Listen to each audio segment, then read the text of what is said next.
My apologies.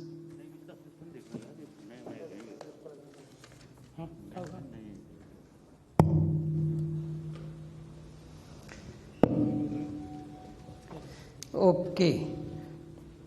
So this is a snapshot of the position of infection today in the country. We have 89.51% people who've been cured. There are 1.25% deaths, and there are 9.24% active cases. If we look at the new cases, you will find that the previous highest surge has already been crossed, and the trend is going upward. So that is a cause for worry, and that is something that we continuously share with the states and UTs and try to help them in tackling the pandemic in a more effective manner.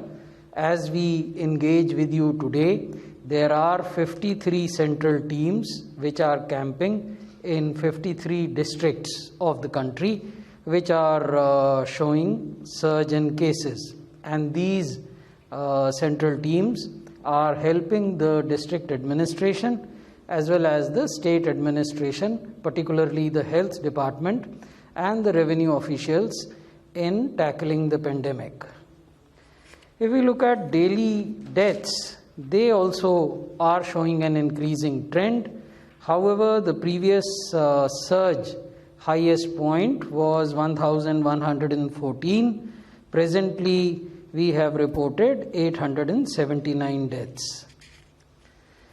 So these are the states of concern, and you will see week on week how average daily cases are going up, how the test per million is behaving in that state, and what is the daily RT-PCR share, and what is the weekly positivity rate. In case of Maharashtra, you will find that the average daily cases week on week have grown significantly and have reached a level of 57,000 plus.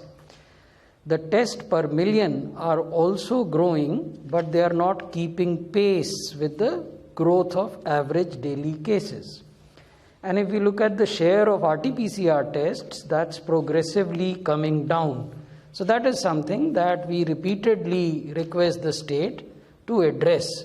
The ideal proportion is 70% RT-PCR tests and 30% rapid antigen tests, because we believe that both tests are important.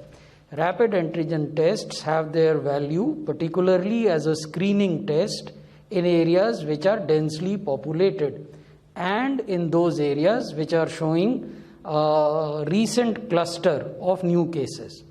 So once they are used as a screening test, those who test negative in those rapid antigen tests have to be mandatorily subjected to RT-PCR. The weekly positivity rate, you will see, is very high, 24.66%. And this is when the RT-PCR tests are relatively low. So we have reason to believe that if RT-PCR tests proportion goes up, then the positivity may show a corresponding increase. And this is not something which is specific to Maharashtra. This is something to all such states where RT-PCR percentages are low.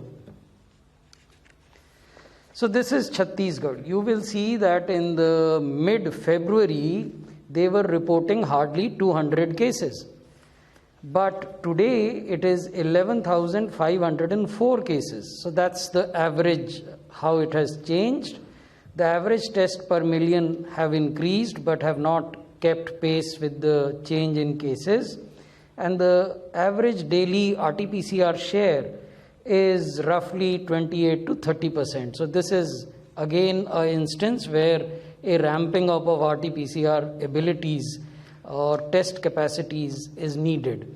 We have through ICMR offered to the states that they could, if they so desire, make use of mobile testing labs These technologies have been perfected, developed within the country, and there are multiple private players who are offering such mobile tests at a very cost-effective rates.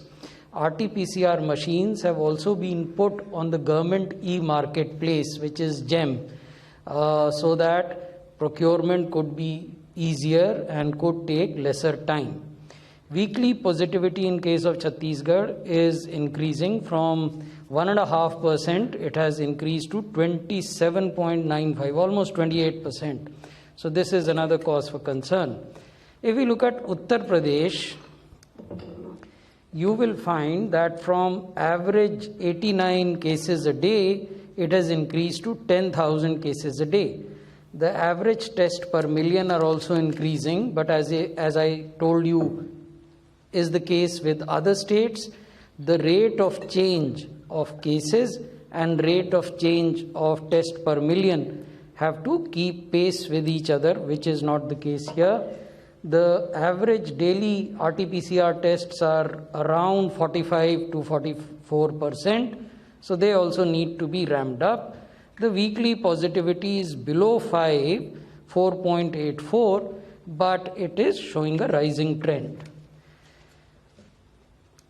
अगर हम पंजाब को देखें तो ये 300 के लगभग case प्रतिदिन report होते थे फरवरी के मध्य में, अब ये बढ़कर 3000 केसेस हो गए हैं प्रतिदिन.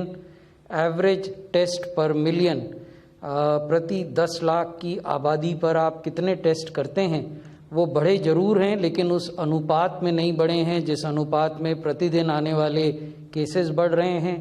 RT-PCR का जो शेयर है वो ज़रूर 70% है.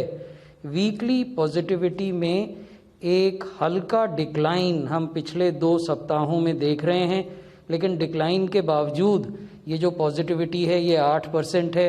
आप लोग जानते होंगे कि WHO की जो गाइडलाइंस हैं वो ये कहती हैं कि अगर आप 5% या उससे कम पॉजिटिविटी पर हैं तो चीज़ें नियंत्रित करने में आसानी होती है. अब अगर कर्नाटका की स्थिति को देखें तो यहाँ 404 केस आते थे प्रतिदिन औसतन, अब ये बढ़कर 7700 हो गए हैं. टेस्ट पर मिलियन बढ़े हैं लेकिन उस अनुपात में नहीं. जो अनुपात RT-PCR टेस्ट्स का है, the share of average RT-PCR tests in total tests, that is quite good, it's 92%. But the weekly positivity rate is increasing and it is at 6.45. If we look at Gujarat, from 275 cases per week in mid-February, they have increased to 4,500 cases in the recent week. Test per million have increased substantially from 267 to 1574, but they need to be increased further. If we look at the share of RT-PCR, it is still hovering around 48 to 50%, needs to go up. Weekly positivity had declined in mid-March, but is again climbing up. It is less than 5%, but at 4.5, it is showing a upward trend. If we look at Madhya Pradesh, from 267 cases on an average every day, ये बढ़कर 4900 हो गए हैं. इनके average test पर million 441 हैं, इनको और बढ़ाने की आवश्यकता है. RT-PCR शेयर 73% है, ये संतोष की बात है, लेकिन वीकली पॉजिटिविटी रेट लगातार बढ़ रहा है और 13% पर अभी है. तमिलनाडु में भी लगभग वही स्थिति है. 450 केस औसतन प्रतिदिन आते थे फरवरी के मध्य में, अब ये बढ़कर 5200 हो गए हैं.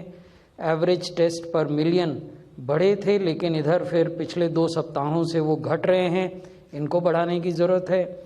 RT-PCR का शेयर 97 से 98% है, ये संतोष की बात है, लेकिन वीकली पॉजिटिविटी रेट बढ़ रहा है और अब बढ़कर लगभग 7% से अधिक हो गया है.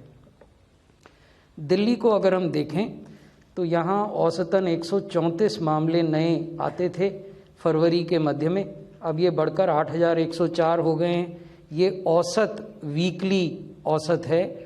अगर आप किसी एक दिन का देखें, जैसे पिछले 24 घंटे का देखें, तो दिल्ली में 11,000 से ज़्यादा केसेस आए। एवरेज टेस्ट पर मिलियन यहाँ बढ़ा है 5,256, इसको कुछ और बढ़ाने की आवश्यकता है। RT-PCR का शेयर भी बढ़ा है, 62% हो गया है, इसे बढ़ाकर 70% किया जा सकता है। वीकली पॉजिटिविटी रेट तो बहुत तेज़ी से बढ़ा है, 4 सप्ताहों में ये 0.5% से बढ़कर अब लगभग 8% हो गया है। हरियाणा में भी केसेस की संख्या बढ़ी है, 2,900 के लगभग केस प्रतिदिन आते हैं। एवरेज टेस्ट पर मिलियन बढ़े हैं, लेकिन और बढ़ाने की ज़रूरत है। 901 टेस्ट प्रति 10 लाख की आबादी में हरियाणा करता है। RT-PCR का शेयर अच्छा है, ये 90 से 91% इनके कुल टेस्ट RT-PCR होते हैं। वीकली पॉजिटिविटी रेट लगातार बढ़ रहा है, 11.5% है, ये चिंता की बात है, इसलिए टेस्ट्स बढ़ाने की आवश्यकता है। केरल में जो डिक्लाइनिंग ट्रेंड हम देख रहे थे 4 सप्ताहों से, वो पिछले 3 सप्ताह में अब फिर से बढ़ने लगा है। केरल में केसेस 1,800 प्रतिदिन हो गए थे 4,000 की ऊंचाई से घटकर, लेकिन अब फिर वो 5,000 के लगभग प्रतिदिन हो रहे हैं। Average test per million per day is declining. This needs to be increased. RT-PCR का शेयर 43% है, इसको भी बढ़ाने की ज़रूरत है। वीकली पॉजिटिविटी रेट भी 2% से नीचे आ गया था, लेकिन अब ये फिर बढ़ा है और 8% से ऊपर चला गया है। तो ये तो कंसर्न के राज्य हैं, लेकिन ऐसा नहीं है कि इनके अलावा बाकी राज्यों में केस नहीं बढ़ रहे हैं। तो केस जहाँ भी बढ़ते हैं वहाँ हम test, track, treat, covid appropriate behaviour और वैक्सीनेशन, इन 5 बिंदुओं पर कार्रवाई करने की सलाह राज्यों को देते हैं। इन 5 में से 4 बिंदुओं पर बहुत प्रभावी कार्रवाई पिछले साल हुई थी सभी राज्यों के द्वारा, और कोविड के नंबर्स पर नियंत्रण पाया गया था। और संघ शासित क्षेत्रों को प्राप्त होगी वो 2,01,22,960 डोजेस की है। तो इससे ये स्पष्ट होता है कि समस्या बेहतर प्लानिंग की है, समस्या डोजेस के अभाव की नहीं है। हम ससमय राज्य सरकारों को और संघ शासित क्षेत्रों को वैक्सीन की डोजेस उपलब्ध कराते हैं। जैसा हमने पूर्व में भी आपको कहा था कि जो बड़े राज्य हैं उनको हम एक समय में 4 दिन की सप्लाई देते हैं और प्रत्येक चौथे या 5वें दिन पर उस सप्लाई को रिप्लेनिश करते हैं, यानी फ्रेश सप्लाई देते हैं। जो छोटे राज्य हैं, क्योंकि logistics, cold chain, inventory management, ये सब चीज़ें देखी जानी हैं, इसलिए छोटे राज्यों को एक समय में हम 7 से 8 दिन की वैक्सीन सप्लाई करते हैं और प्रत्येक 7वें या 8वें दिन पर उनके भी सप्लाई को रिप्लेनिश करते हैं, यानी फ्रेश सप्लाईज देते हैं। वैक्सीनेशन के 86 दिन हुए हैं, 86 डेज। हमारे बराबर के अगर आप देखें दिनों की तुलना के आधार पर, तो ब्राज़ील में 85 दिन और टर्की में 88 दिन वैक्सीनेशन के हुए हैं। 86 दिनों में हमने 10 करोड़ से ज़्यादा डोजेज एडमिनिस्टर की और 85 दिन में ब्राज़ील ने 2.5 करोड़ और टर्की ने 2 करोड़ से कम डोजेस एडमिनिस्टर की। तो यानी सबसे कम दिनों में सबसे तेज गति प्राप्त करना, ये भी भारत में दर्ज किया गया है। धन्यवाद।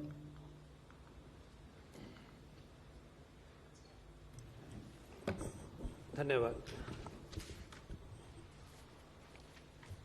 आज जब इस प्रेस वार्ता में हम मिल रहे हैं तो पेंडेमिक की सिचुएशन आपने देखी, वैक्सीन के रैंप अप को, वैक्सीन के प्रोग्राम की स्पीड को बढ़ाने के लिए जो एफर्ट हो रहे हैं उसको आपके समक्ष प्रस्तुत किया गया। इसके अलावा टीका उत्सव मनाया जा रहा है 11 अप्रैल से 14 अप्रैल तक, और उसमें जो गति लाई जा रही है टीकाकरण में वो भी आपके समक्ष है। इनफैक्ट मैं चाहूँगा कि वो इंक्रीज जो हुई है उसके बारे में राजेश जी आप कहना चाहेंगे? कल जितना किया हमने देखिए, अब कल 40 लाख से ऊपर वैक्सीन लगे हैं और इसमें गति और लाई जाएगी। सब समूह जुड़ के इसमें लगे हैं। जहां हम 45,000 के लगभग एक दिन में टीकाकरण के सेंटर्स रखते थे, होते थे, तो इस मिशन मोड में जो माननीय प्रधानमंत्री जी ने जब आदेश दिया उसके बाद इसको उत्सव को मनाया जा रहा है। कल हमारी जानकारी है कि 71,000 जगह पे टीकाकरण हुआ, 71,000, और आज सुबह मैं जब चेक कर रहा था तो 65,000 के करीब सेंटर्स एक्टिव थे। तो एकदम क्वांटम जंप है डिलीवरी ऑफ वैक्सीन का, और ये आज हम आपको ये बड़ी खुशी से बता रहे हैं। और 14 अप्रैल तक जाते जाते कई मानक, कई माइलस्टोन और भी आपके समक्ष आएंगे। वैक्सीन के ही प्रावधान में 2 महत्वपूर्ण डेवलपमेंट्स हुई हैं और उनके ऊपर कलीग्स हमारे डॉक्टर भार्गव, राजेश जी भी बताना चाहें। लेकिन मोटे तौर पे देखिए एक बहुत पॉजिटिव डेवलपमेंट हुई है कि एक तीसरा वैक्सीन हमारे देश में अब इमरजेंसी यूज़ के लिए आगे आ गया है। ये स्पुतनिक वैक्सीन है, भारत और रशिया की, रूस की मिलीजुली कोलैबोरेशन है। ये बहुत मेहनत के साथ इस वैक्सीन के सिस्टमैटिक स्टडी करते करते अच्छे तरीके से इस वैक्सीन का ट्रायल हुआ, पूरी प्रक्रिया को पूरा किया गया। ट्रायल में गए, महीनों से ये मेहनत हो रही है, ट्रायल के रिजल्ट्स देखे गए, और जो डेटा हमारे देश का है उसको बाहर के देशों के डेटा के साथ मिला के 28-30 हज़ार के करीब जो पेशेंट का डेटा है उसको लेके जो फैसला किया गया है वो आपको मालूम है। तो एक बहुत सिग्निफिकेंट डेवलपमेंट है। इसके बारे में, इसके रोल आउट के कार्यक्रम के बारे में आपके सामने प्रस्तुति होगी। सारे हमें ये मालूम है कि इसमें मैन्युफैक्चरिंग भी होगी, वैक्सीन भी आएगा। तो we'll continue to discuss how it has to be, this opportunity has to be used and used expeditiously, quickly and comprehensively. और वो आपके सामने आएगा। तो स्पुतनिक वी वैक्सीन को देश में आना, देश में लागू होना, ये डेवलपमेंट एक बहुत सिग्निफिकेंट डेवलपमेंट है। इसके साथ ही आज अभी आपने प्रेस रिलीज देखी है, बहुत ज़्यादा मैं एक्सप्लेन अभी नहीं करूँगा, ज़रूरत होगी तो कर देंगे। लेकिन उसके आधार पर एक बहुत सिग्निफिकेंट रेगुलेटरी बदलाव आया है। बाहर के जो विदेश में बने हुए वैक्सीन हैं, अगर उनको यूएस के रेगुलेटर ने, यूके के रेगुलेटर ने, ईयू के रेगुलेटर ने और जापान के रेगुलेटर ने अप्रूव किया है या डब्ल्यूएचओ की इमरजेंसी यूज ऑथराइजेशन लिस्ट में इंक्लूड हो गया है, देन दैट और those vaccines are approved for use in India. A prior precondition of a clinical trial will not be applicable, and this is a provision for COVID-19 vaccines only under the special circumstances of the day of the pandemic related urgency that is prevailing in the country. Just to complete that narrative, yes, a bridging study will continue even after this is being rolled out, and the data will be seen by the regulator as per the procedures. But the prior need for clinical trial will not be there. This therefore compresses the timelines, and this is a very liberal regulatory step that will increase the access to vaccines that are manufactured in other countries. For 100 days, for the first 100 individuals who will receive the vaccine, their safety will be watched for a period of 7 days. So that's another small condition. But essentially, if these regulators, any of these regulators have approved the vaccine, this vaccine is now ready to be brought into the country for use and manufacturing and fill and finish. Very significant development, and we hope and we invite the vaccine makers such as Pfizer, Moderna, Johnson & Johnson, and others who are in the other stages eventually, who will seek the licensure from any of these agencies to be ready to come to India at the earliest possible. That was my first point. My second point relates to a very disturbing issue with regard to Remdesivir. हमने इसकी चर्चा last time भी करी थी। Remdesivir एक antiviral drug है, खूब studies हुई, और उनके बेस के ऊपर इसको भारत के क्लिनिकल ट्रायल प्रोटोकॉल में चिन्हित किया गया है। क्लियरली स्टेटेड इसका इस्तेमाल बहुत नेशनल ट्रीटमेंट प्रोटोकॉल जो है उस गाइडलाइन में इसको चिन्हित किया गया है और इसकी सारी साइंटिफिक डिस्कशन आईसीएमआर की नेशनल टास्क फोर्स में हुई। उसके बाद जॉइंट मॉनिटर ग्रुप ने इसको अपनाया और बिल्कुल क्लियरली साइंस के बेस के ऊपर, और उसके ऊपर नजर रहती है हमेशा, नया डेटा आता है फिर देखा जाता है। इसको हमने इन्वेस्टिगेशनल ड्रग कहा है और उसका रोल और उसकी पोजीशन जो है कि कहाँ इस्तेमाल करना है, किस कंडीशन में करना है, कितना देना, वो बिल्कुल क्लियरली उसमें स्टेटेड है। इन शॉर्ट, ये मेडिसिन उन व्यक्तियों में दी जाती है जो अस्पताल में दाखिल होंगे। घर में जो लुक आफ्टर हो रहे हैं, एसिम्प्टोमेटिक केसेस हैं, माइल्ड केसेस हैं, उनमें ये एंटीवायरल एजेंट यूज नहीं करना है। There is no question of use of remdesivir in home setting. No, this is required for those individuals who require hospitalization and are not only that, are on oxygen. That is the precondition. उस situation में इस medicine को दिया जा सकता है और investigational drug की तरह से। इसका मतलब कुछ कंसेंटिंग प्रोसीजर होगा, because these are the drugs that have come up also for emergency use in the course of the pandemic. So this is a drug to be used only in hospital. This is a drug to be supplied only to the hospital, not on the chemist shop, to be procured by a patient. ये चीजें procure की line लग रही है, ये distortions हैं और ये गलत डायरेक्शन में जा रही है। उससे पैनिक भी हो रहा है, भ्रम भी हो रहा है। हम इसको बड़े जोर के साथ और विनती करते हुए ये कहेंगे कि रैशनल यूज होना चाहिए रेमडेसिविर का। हॉस्पिटलाइज्ड इंडिविजुअल में जिसको ऑक्सीजन की आवश्यकता है, डॉक्टर प्रिस्क्राइब करेंगे, अस्पताल में ही ये सप्लाई होगी, इन्वेस्टिगेशनल थेरेपी की तरह इसको लिया जाएगा और उसी टाइम पीरियड, उसी डोज के लिए लिया जाएगा जिसको कि डॉक्टर भार्गव के अंडर जो नेशनल टास्क फोर्स है और जेएमजी जो हमारी मिनिस्ट्री में है, उन्होंने इसको नेशनल प्रोटोकॉल कोविड-19 का जो है उसमें लिखा है। और ये भी मैं बताना चाहूँगा, जैसे विदित है आपको कि इसका एक्सपोर्ट रोक दिया गया है, इसकी थोड़ा सा शॉर्टेजेस इन सम एरियाज की खबरें आई थी, वो सब उसमें सुधार आ गया है। कोई घबराने की जरूरत नहीं है। ये मेडिसिन प्लेंटीफुल अवेलेबल है, ठीक तरह से इस्तेमाल करने की जरूरत है, भ्रम फैलाने की जरूरत नहीं है। ये बात आप प्लीज लेकर चलिए। और मैं विनती करता हूं अपनी फिजिशियन कम्युनिटी को, हम सब की तरफ से कि जो इसका रैशनल, जुडिशियस, करेक्ट यूज है, आप प्लीज वही करिए। पेशेंट को भी मत इंडिकेट करिए कि भाई ये कर लीजिए, ये कर लीजिए। इस तरह से देश को, समाज को और व्यक्ति विशेष को नुकसान होता है।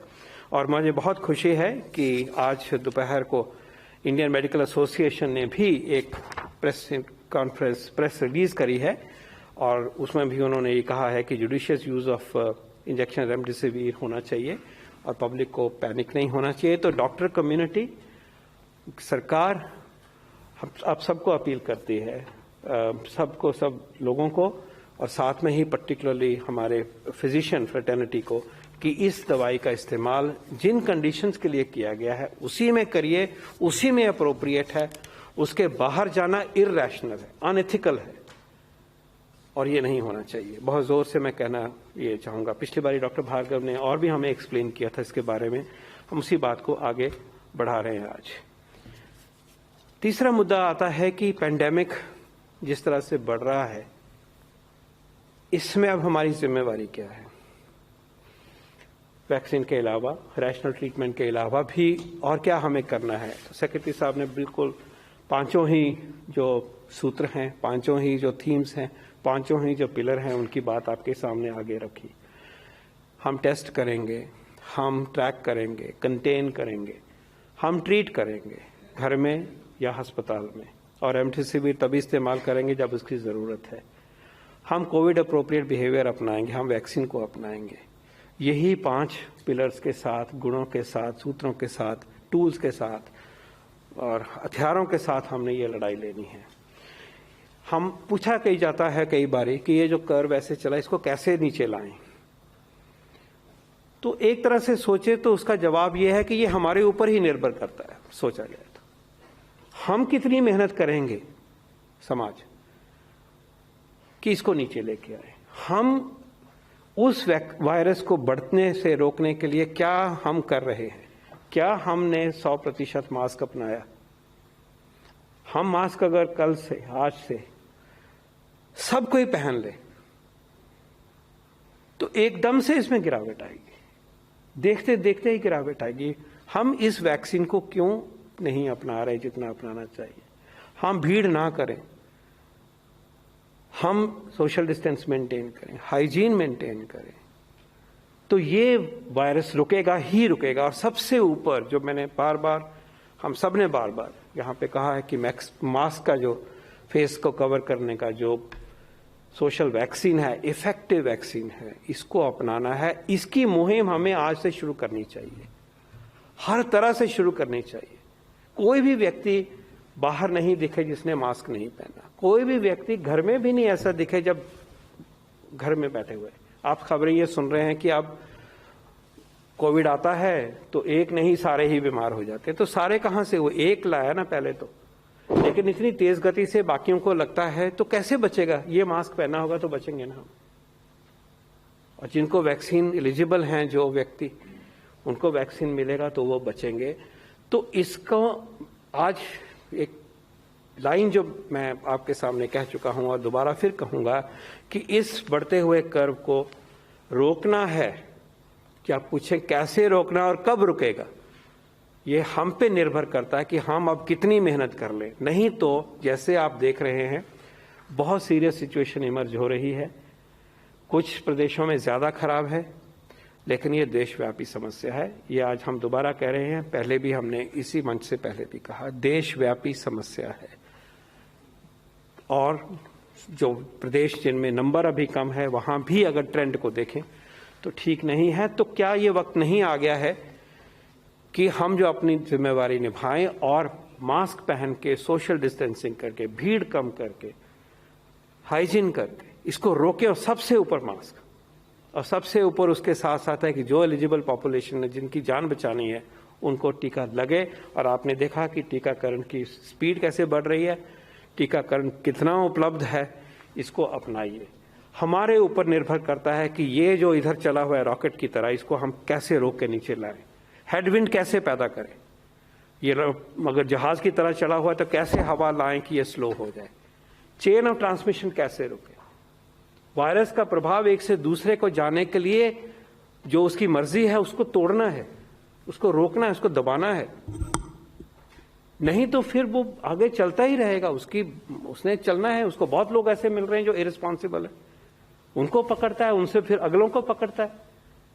ये मास मूवमेंट होनी चाहिए, सबकी बात होनी चाहिए, इसकी गूंज होनी चाहिए। आज जो बात है ये अगले हफ्ते में भी टाइम हमारा कम हो जाएगा। आज अपनाएंगे तो हम फिर बच पाएंगे, नहीं तो फिर दूसरा है, सहना पड़ेगा, फिर उसके नुकसान को भी सहना पड़ेगा। और इसका नुकसान जो है वो चारों तरफ से होता है, व्यक्ति के लिए होता है, देश के लिए, इकोनॉमी के लिए डिसरप्शन होती है। हमने एग्जाम्पल पैदा करना है कि सेकेंड वेव को इंडिया ने कैसे हैंडल किया। वेव आई है, ठीक है, लेकिन जैसे सिद्ध किया सबसे अच्छी तरह से पहली वेव को संभाल करके, हम ये भी दिखाएंगे कि सेकेंड वेव को भी कैसे संभाला जाता है अपने देश को बचा के। तो विनती है कि यही 5 सूत्रों को अपनाइए। टेस्ट करना, ट्रीट करना समाज की जिम्मेवारी है, लेकिन व्यवस्था की जिम्मेवारी उसमें ज्यादा है। कोविड अप्रोप्रिएट बिहेवियर को बनाना समाज की जिम्मेवारी, इंडिविजुअल की जिम्मेवारी है। सरकार बता ही सकती है, मेहनत कर सकती है। वैक्सीन अपनाना दोनों की बायलैटरल जिम्मेवारी है। तो अपनी अपनी जिम्मेवारियां इन 5 बिंदुओं पे थोड़ी थोड़ी अलग अलग हैं, हम मिलकर इसको करेंगे। लास्ट में ये कहना चाहूंगा और याद दिलाना चाहूंगा कि जब हम इस महामारी से गुजरते हैं उसमें इम्यूनिटी बढ़ाने के लिए सरकार की तरफ से गाइडेंस दी गई कि आयुर्वेद के जो प्रोडक्ट्स हैं उनको अपनाइए। इम्यूनिटी बढ़ती है, योग होता है, अपनी सेहत अच्छी होती है तो वायरस को भी थोड़ा सा डर लगता है। इसके स्पेसिफिक जो रिकमेंडेशंस हैं वो मैं आपके सामने दोबारा याद दिलाने के लिए प्रस्तुत करना चाहूंगा। च्यवनप्राश जो है उसको हम 2 बारी सेवन करें। दूसरा है कि हल्दी का दूध सेवन करें कम से कम 1 बारी। ये घर में वैसे बहुत मात्रा में एक्सेप्टेड है, जब हम सर्वेज करते हैं तो बहुत पॉपुलर है ये चीज़ें, और पॉपुलर होनी चाहिए। तीसरा जो है, जो तुलसी का है, दालचीनी, काली मिर्च का काढ़ा है, उसको अपनाइए। ये 3 चीज़ों को अपनाइए, साथ में योग को अपनाइए। नेशनल टास्क फोर्स ने योग का महत्व देखा और देखा कि ये एक सेहत को बढ़ाने वाली चीज़ है, इसको अपनाना है। पोस्ट कोविड में जो सफ़र कर रहे हैं, सांस की समस्या रह जाती है, ताजगी नहीं है, हिम्मत नहीं है, उसमें ये भी करिए और साथ में योग को भी अपनाइए। और इसके अलावा कोविड होता है तो आयुर्वेदाचार्यों से आप मशवरा लेकर, माइल्ड डिजीज में, उसके ज़्यादा डिजीज है, एसिम्टोमेटिक है, जो दिया जाएगा उसको अपनाइए। वो अपनी तरह से एक पद्धति है, उसको भी हमने अपनाना है। लेकिन जो इम्यूनिटी बूस्टिंग है, ये तो हम सबको ही अपनाना है, और उसके लिए प्रिस्क्रिप्शन नहीं चाहिए। ये चीज़ें उपलब्ध हैं, च्यवनप्राश हो चाहे काढ़ा हो, हल्दी घर में होती है, उसको अपनाइए, योग को अपनाइए। ये हमें मदद करेगा, और मैं ये भी मानता हूं कि इसने हमारी मदद करी है। जब हिस्ट्री लिखी जाएगी कि कैसे देश ने इसको कंट्रोल किया है और जितने लोगों ने इन चीज़ों को अपनाया है जो हमारे सेहत को बूस्ट करते हैं, तो ये भी लिखा जाएगा कि इस ट्रेडिशनल प्रैक्टिस को, इन ट्रेडिशनल प्रैक्टिसेस को हमने अपनाया, गुण वाली चीज़ों को अपनाया, तो हमें फ़ायदा हुआ। तो उसको अपनाने की भी आज हम मंत्रालय की तरफ से, सरकार की तरफ से आपसे निवेदन करते हैं, अपील करते हैं, और उम्मीद करते हैं कि अगली बारी जब हम मिलेंगे तो ये रॉकेट थोड़ा स्लो हो गया होगा, वैक्सीनेशन की रफ्तार और तेज़ हो रही होगी, और वैक्सीनेशन की उपलब्धता, जो नए वैक्सीन की उपलब्धता है, उसकी तरफ हमारी और प्रोग्रेस हुई होगी। बहुत बहुत धन्यवाद। We'll take a few questions now. 22.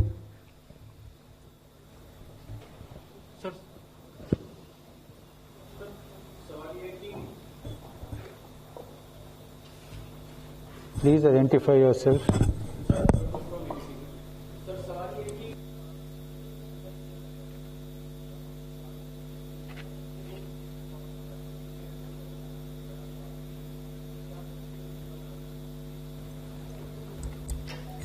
देखिए, ये आपको समझना है कि ये जो वैक्सीन्स हैं, ये डिजीज मॉडिफाइंग वैक्सीन्स हैं।